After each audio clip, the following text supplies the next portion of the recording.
Okay, so here we are back inside of our example project that we've been working on, and in this particular video I'm going to show you exactly how to take away that green screen background so we can get some cool effects going on.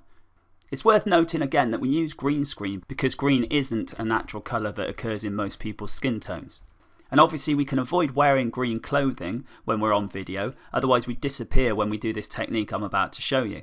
You can use different colours if you wanted to. Some people use a blue screen rather than a green screen, or even just a white background. But honestly, I've tried some different ones and I've found that green screen always gets the best results. So all we have to do now is select the clip that we want to remove the background from.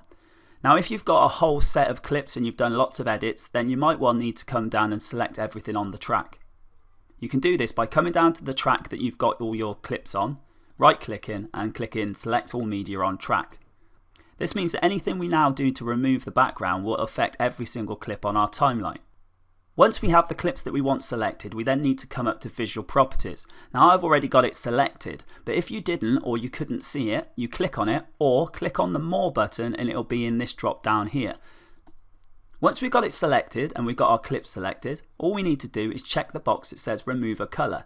It may be that it's at the bottom of the window and you need to scroll down to see it, but it's right here at the bottom and we just check remove a colour. This brings up this extra panel so we can choose what colour to remove. Now it's much like a colour picker in almost any program you will have used. All we do is we click on the arrow and then we click on select colour and it gives us a little pipette so that we can take a sample. Now through hours and hours of doing this and lots of trial and error, I've weirdly found that the best place to take the colour from is just inside the neck here, next to the person that's actually in the shot.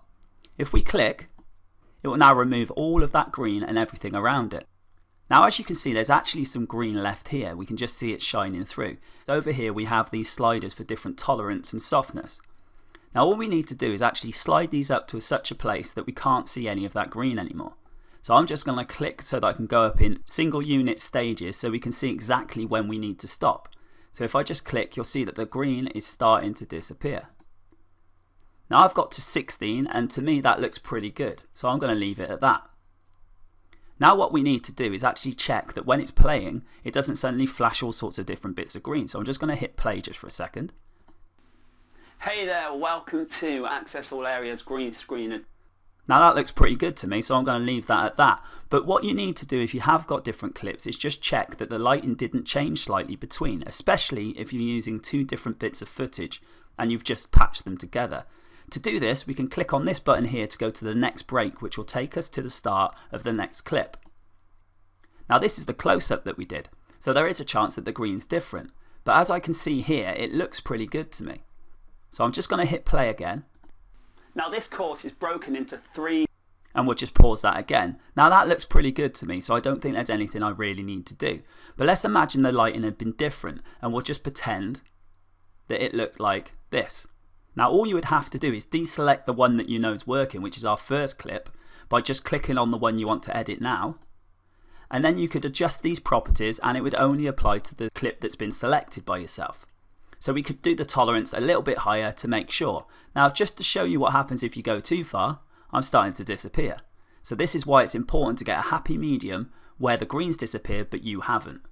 The softness is just there to take the edges down a bit, and it does the same thing. If you go too far, then it'll make you disappear. If you don't do it enough, then you'll get raggedy edges. Just mess around with this and you'll get the sweet spot where the green's all gone but you're just fine. Now if for some reason the lighting is very different and you need to change the hue of your actual video footage, then you can use this here. By sliding this up, you actually add some colour to the video itself. Now this is good if you've got two different shots, or maybe you're trying to marry yourself to a background that you've put in. By messing around with this, you can make sure that you look like you belong in the space that you're pretending to be at. Now because we've actually chosen to split our files rather than just have them cut so they're one continuous thing, this means that we can actually apply different visual properties to each clip, which is really helpful when you are trying to splice things together. Now if you really are just doing it in one take, then obviously you wouldn't need to do this. But now that we know that the settings we had are working just fine, I'm going to pop this back to 0. I'm going to pick the first one we had, and as you can see it's got different settings where we changed them together earlier, and I'm going to just pop them back. You can either use the up and down arrows to change it, or because we actually know what the setting is for this now, because we did it before, I'm just going to enter 14 and press return. Now if I put the playhead into that area, you should see that it's all fine and everything's been cut out. And that's pretty much all there is to it. It's all down to having really good lighting to begin with and having a nice solid colour in the background. Now, it doesn't have to be perfect, it doesn't have to be ironed so flat that you can't see any wrinkles, but it does help the flatter it is. So now that you know how to take yourself away from the background, we can do all sorts of cool things by adding extra things to our project and start putting ourselves into different places, even though we're not really there. So we'll cover that in further videos, and I'll also explain how you can use layers and things like that to make this a much easier process. So I'll catch you in the next video.